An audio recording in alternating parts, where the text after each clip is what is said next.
Welcome to Ignoovala. This assignment is developed by Ignoovala in association with Neeraj Publications, publishing the largest range chapter-wise reference books including many salt sample question papers for various IGNOU courses.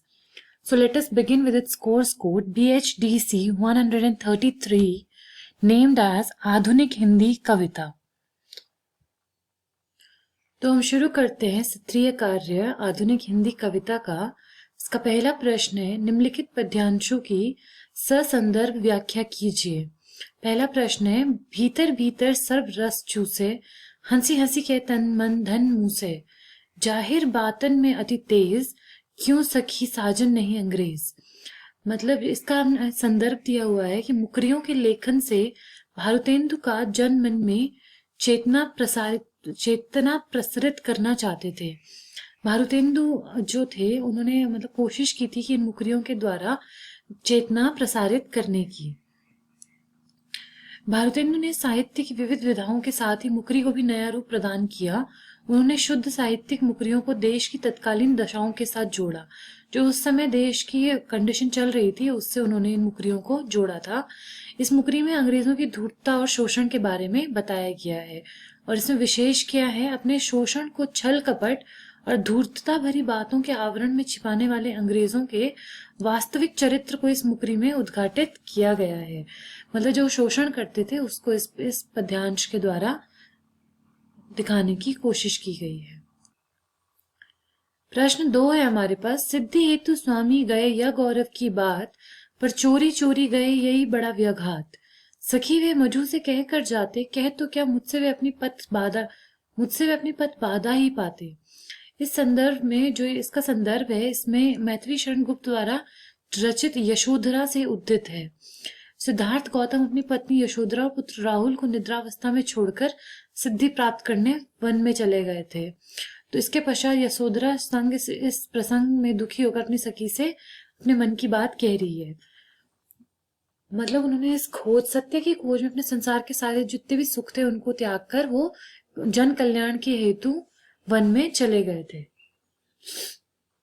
विशेष इसमें क्या है, अनुप्रास, बड़ा व्याघात में अनुप्रास, चोरी चोरी में पुनरुक्ति प्रकाश एवं तो क्या पथबाधा ही पाते में प्रश्न अलंकार है। अनुप्रास अलंकार है, पुनरुक्ति प्रकाश अलंकार है और प्रश्न अलंकार है। स्त्री को सबसे अधिक दुख यह जानकर होता है कि उसका पति उस पर अविश्वास करता है।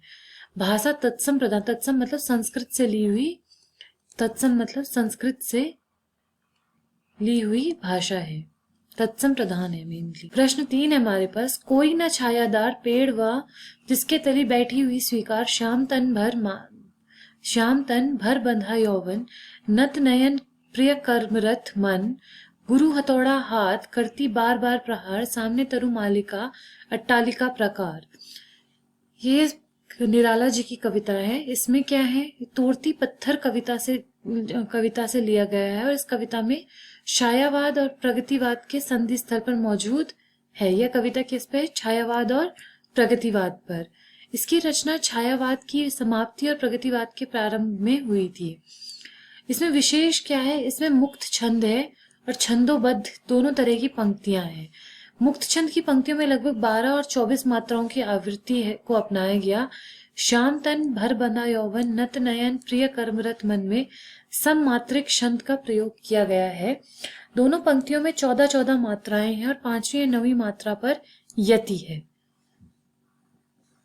यह सब इसमें जितना भी ग्रामर यूज किया है ये बताया है।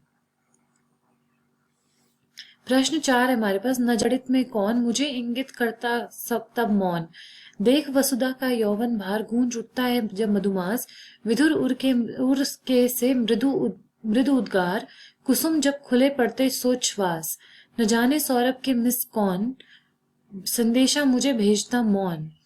ये मौन निमंत्रण कविता से ली गई है। सुमित्रा नंदन पंत जी की मौन निमंत्रण कविता है।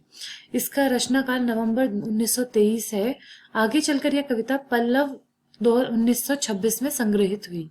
यह कविता प्रकृति में मनुष्य को देखने की प्रवृत्ति का सुंदर उदाहरण है, जिसमें बाल सुलभ जिज्ञासा को अपने सुंदर रूप में देखा जा सकता है। इसमें विशेष है कि छायावाद के शुरुआती दौर की यह प्रौढ़ रचना है।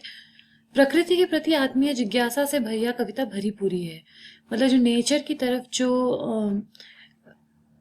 अफेक्शन है, उसकी तरफ जितना भी क्यूरियोसिटी है, उससे ये कविता भरी पूरी है।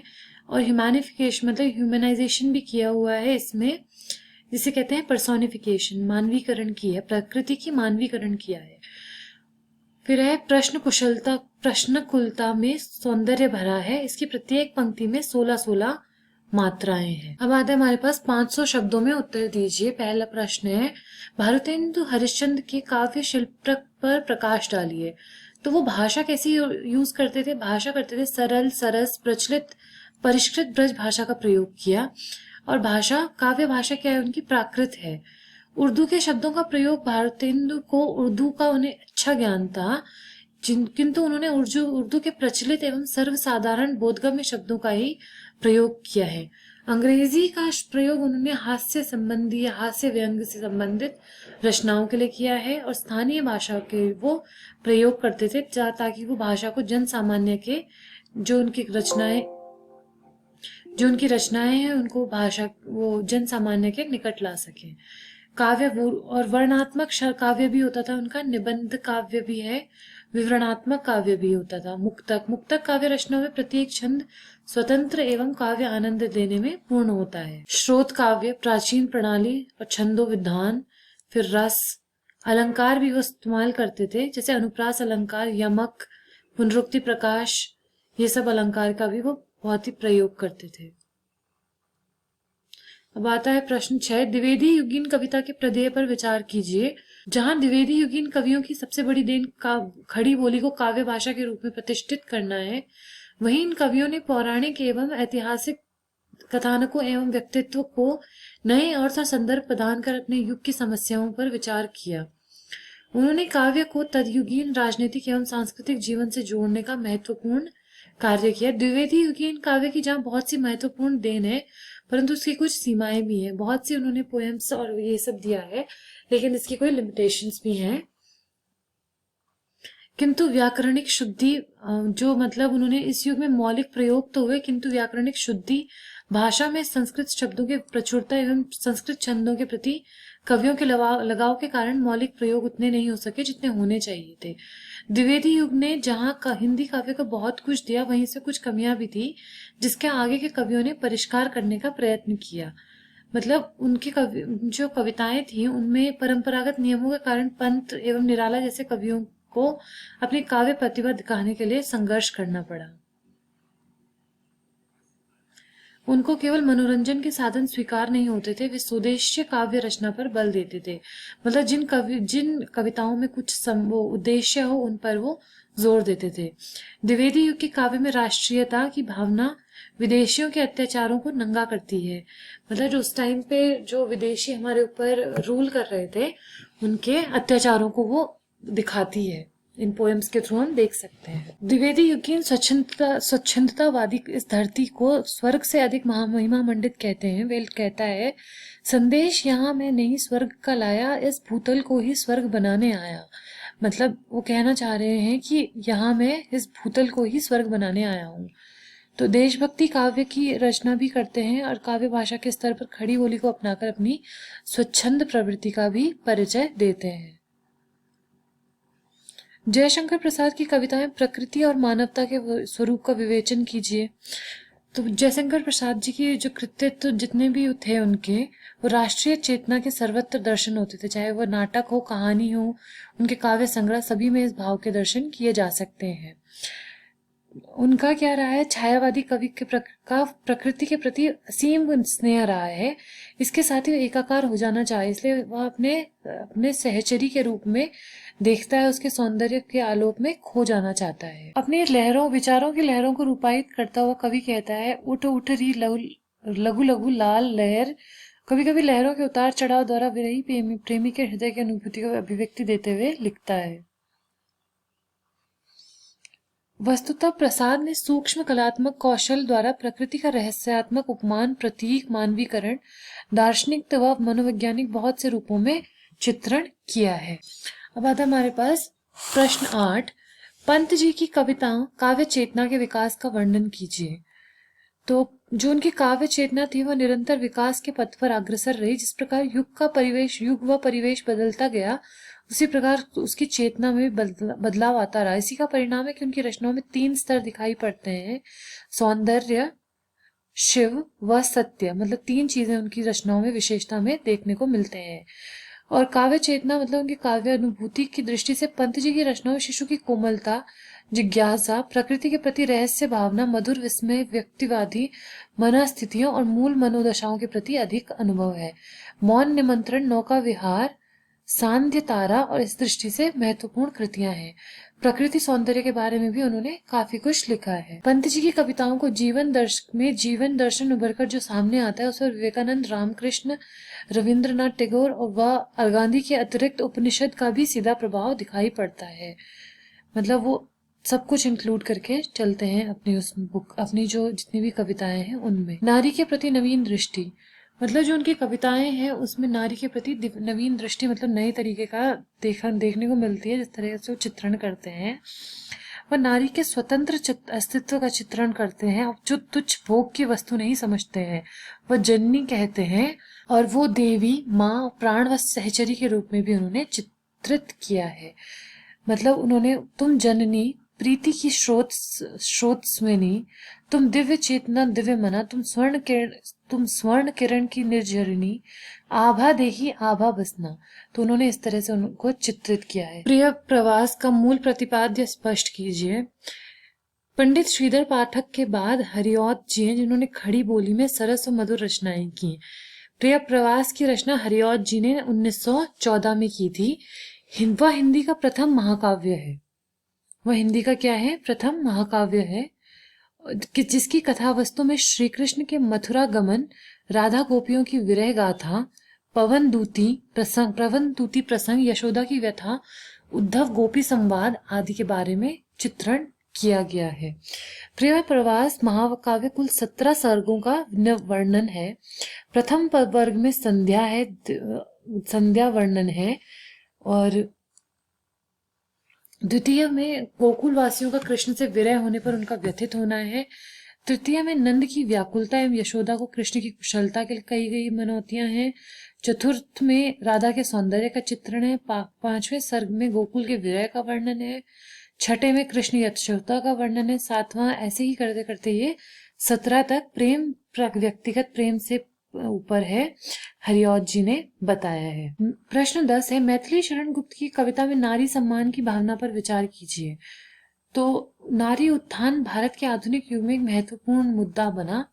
मतलब जो विमेन का डेवलपमेंट है, उत्थान है, वो बहुत ही इम्पोर्टेंट मुद्दा रहा है। उन्होंने नारी की पूजनीय प्रतिभा ही नहीं गढ़ी, अपितु अपनी रचनाओं में साकेत, यशोधरा, विष्णुप्रिया, रत्नावली, जयनी में उसे एक प्रेरणादायक सहयोगिनी के रूप में, पुरुष के साथ कंधे से कंधा मिलाकर चलने की अभिलाषा रखने वाली नारी के रूप में चित्रित किया है। ये मैथिली शरण गुप्त जी के द्वारा किया गया है। साकेत की उर्मिला में भी अन्य नारियों की भांति भांति पति विरह में व्यथित होती है, किंतु वह अपनी सुध-बुध नहीं होती। वह संयमित होकर अपने स्वाभिमान को सुरक्षित रखती है। राम रावण के युद्ध के समाचार सुन पति के साथ कंधे से कंधा मिलाकर युद्ध करने की उसकी लालसा उसकी वीरता को द्योतित करती है। तो मैथिली शरण गुप्त में नारी सम्मान अलग अलग तरीके से उन्होंने चित्रित किया है। कहीं पे उन्होंने वो नारी को मतलब कंधा से कंधा मिलाकर चलने वाली, अभिलाषा रखने वाली नारी के रूप में चित्रित किया है, तो कहीं उसकी वीरता को चित्रित किया है। राम नरेश त्रिपाठी का राष्ट्रीय चेतना पर प्रकाश डालिए। राम नरेश त्रिपाठी का व्यक्तित्व एवं कृतित्व अत्यंत प्रेरणादायी था। वो भारतीय सेना में सूबेदार के पद पर रहे और उनके पिता रामदत्त त्रिपाठी का रक्त पंडित रामनरेश त्रिपाठी के रगों में धर्मनिष्ठा, कर्तव्य निष्ठा और राष्ट्रभक्ति की भावना के रूप में बहता था। मतलब वो काफी धर्मनिष्ठ थे, कर्तव्यनिष्ठ थे, मतलब रिस्पॉन्सिबल थे और नेशनलिस्ट भी थे। त्रिपाठी जी अपनी काव्य कृतियों में राष्ट्र भावना को विविध रूपों में अभिव्यक्त किया है। मतलब उन्होंने अलग अलग तरीके से जो राष्ट्रीय भावना है उसको पोर्ट्रे किया है। अपनी रचना संसार में स्वतंत्रता से पूर्व ही स्वतंत्रता का स्वप्न देखा। स्वतंत्रता की खुली हवा के सुख का अनुभव कर 1920 में ही लिखते हैं कि शासन का सब पर लिया भार जनता ने अपने कर में, परम हर्ष आनंद मोद सुख व्याप्त हुआ घर घर में। मतलब उन्होंने पहले ही लिख दिया था। अब है मैं नीर भरी दुख की बदली, कविता का मूल भाव क्या है। ये महादेवी वर्मा जी की कविता है। इसमें वो कहती हैं कि मैं तो दुख रूपी जल से भरी हुई हूँ, मेरे स्पंदन अर्थात गति में हमेशा स्थिर रहने वाला परिवर्तन बसा है।